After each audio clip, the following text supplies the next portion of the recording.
Hello, आज मैं discipline के बारे में बात करने आई हूँ। यानी पेरेंट्स जो बहुत परेशान रहते हैं कि बच्चों में डिसिप्लिन कैसे डेवलप करें, आज उसके बारे में कुछ टिप्स देना चाहती हूँ। नाउ, डिसिप्लिन एकदम सही सलामत बच्चों में नहीं आता, हम डेवलप नहीं कर सकते। हमें उनके लिए खुद रोल मॉडल बनना पड़ता है। बच्चों को स्पाइडरमैन सुपरमैन नहीं चाहिए, बच्चों को एक रोल मॉडल वाला पेरेंट चाहिए।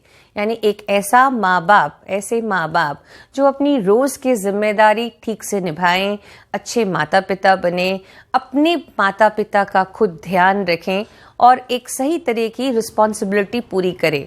बच्चे देख कर, इमिटेट करके, कॉपी करके सीख जाते हैं एक परफेक्ट ह्यूमन बीइंग बनने का role model.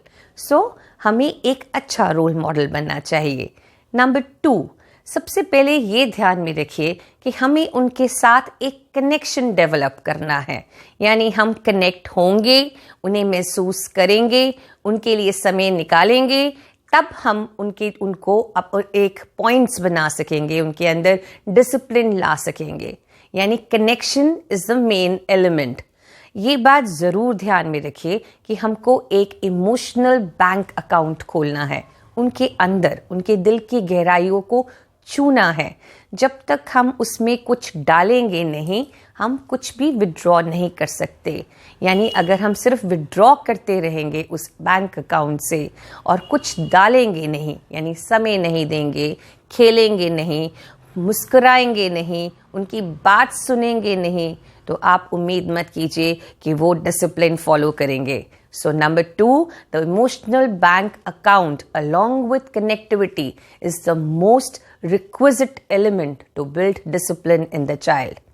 Number 3, stop criticizing. यानी उसकी हर बात पे गलती मत निकालिए, आराम से भी समझा सकते हैं। हाँ, अगर 2-3 बार बात नहीं सुने तो कभी कभी हमें अपनी आवाज़ ऊंची करनी पड़ती है और वो करनी भी ज़रूरी है। इसलिए क्रिटिसाइज कम कीजिए, नैगिंग कम कीजिए, कंपैरिजन कम कीजिए और उसके अंदर ऐसी क्वालिटीज़ डेवलप कीजिए कि वो एक बेटर ह्यूमन बीइंग बने। एक बात ज़रूर याद रखिए कि हर बच्चा अपने आप में एक अलग यूनिक ह्यूमन बीइंग है और हम उसे कैसे बिल्ड करना चाहते हैं ये हम पर डिपेंड करता है। Number 4, empathy. हमें एम्पैथेटिक भी होना चाहिए, यानी हमें एक सहानुभूति की भावना भी होनी चाहिए। अगर हम रूल्स बना रहे हैं, रेगुलेशंस बना रहे हैं, लेकिन कभी कभी वो रूल्स और रेगुलेशन उसकी फेवरेट थिंग्स के साथ जुड़ा हुआ है, कोई फेवरेट लाइक्स के साथ डला हुआ है, कोई फेवरेट गेम, एपिसोड, मूवी के साथ जुड़ा है, तो हमको सिंपैथाइज भी करना चाहिए, एम्पैथी भी होनी चाहिए कि हाँ, कभी कभार अगर आज सैटरडे है और कल संडे है तो कोई बात नहीं, आज तुम 10 बजे तक जाग लो और ये मूवी देख सकते हो, no problems, nothing to be done. So empathy should be there. Number next point, consistency. अगर हमने कोई रूल्स लेड आउट किए हैं तो उसे हम कंसिस्टेंटली फॉलो करें। लेकिन हाँ, रूल्स हम किसी पर थोप नहीं सकते। पहले बच्चों के साथ बैठकर डिसाइड कीजिए कि ये सारे रूल्स एंड रेगुलेशंस कुछ हद तक वो मान सकते हैं, कहीं पर एडजस्टमेंट कीजिए, कहीं पर उन्हें एडजस्ट कराइए, कहीं पर उनकी बात माने, ताकि वो रूल्स जो है पूरे घर पे अप्लाई हो, सिर्फ बच्चों पे नहीं। कुछ बातें हमें भी माननी पड़ेंगी और उन रूल्स को कंसिस्टेंटली मानिए, यानी फॉलो कीजिए। Steadiness should be there. ये नहीं कि आज नहीं है, चलो कोई बात नहीं, मैं बहुत थकी हुई हूँ, मैं पढ़ा नहीं सकती, तो हमने वो रूल तोड़ दिया। नहीं, हम उस रूल्स को कंटिन्यूसली फॉलो करें। ठीक है। The next should be conviction. हम जो रूल्स बना रहे हैं, क्या हम उन पर विश्वास करते हैं? अगर हम उन पर विश्वास ही नहीं करते तो हम उस रूल्स को कैसे चला सकते हैं? So first, conviction should be there.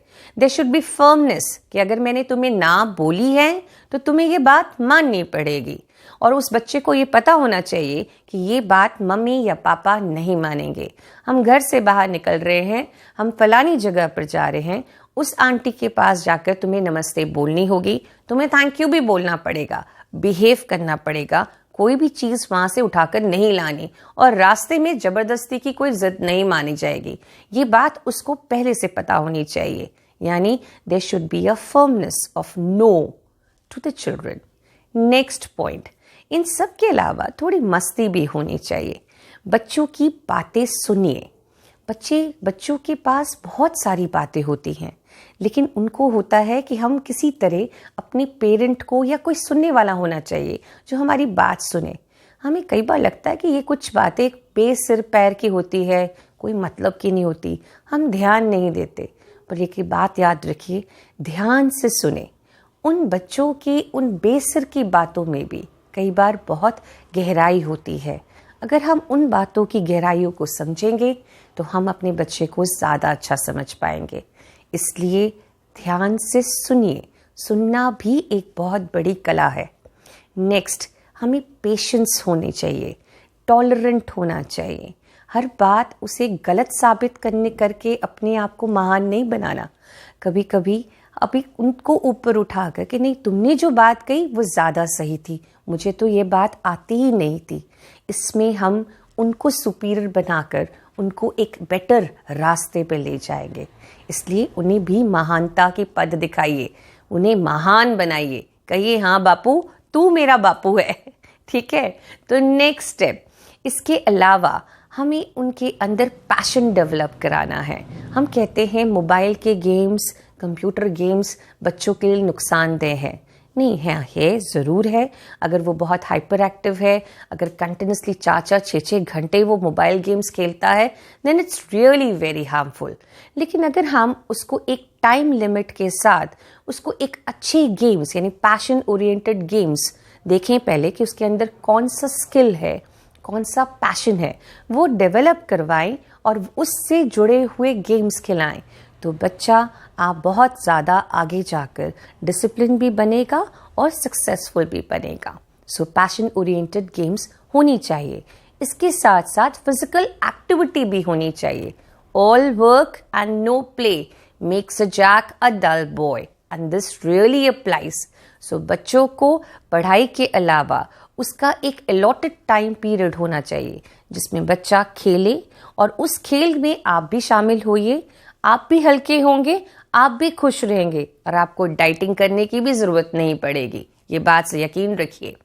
Last, सबसे पहले ये भी ध्यान रखिए कि बच्चे के अंदर इमोशनल क्वालिफिकेशन भी फिल्ड अप करनी चाहिए, यानी उसका इमोशनल कप भी फिल करना चाहिए।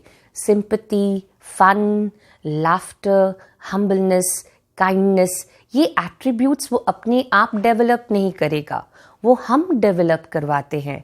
छुट्टी वाले दिन अगर हम आज उसको किसी पर्टिकुलर डे पर किसी मंदिर में, ऑर्फनेज में, ओल्ड एज होम में ले जाएं, उसके हाथों से गिफ्ट्स डिस्ट्रीब्यूट कराएं, अपने दोस्त के लिए तुम कुछ खास ले जाओ, ये उसको आइडिया दें, तो हम ये सारी क्वालिटीज़ उसमें डेवलप करा सकते हैं।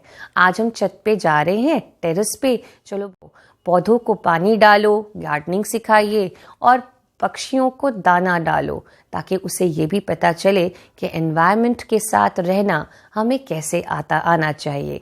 इन सब के अलावा हम ये क्वालिफिकेशंस फिल करेंगे तो हम उसको एक बेटर ह्यूमन बीइंग बनाएंगे। सो ये टिप्स आपको कैसे लगे, कितने आप इसमें कामयाब हुए, काइंडली रिस्पॉन्ड ज़रूर कीजिएगा। हमारे चैनल को सब्सक्राइब कीजिए और हमारे बारे में और ओपिनियन दीजिए। Thank you so much.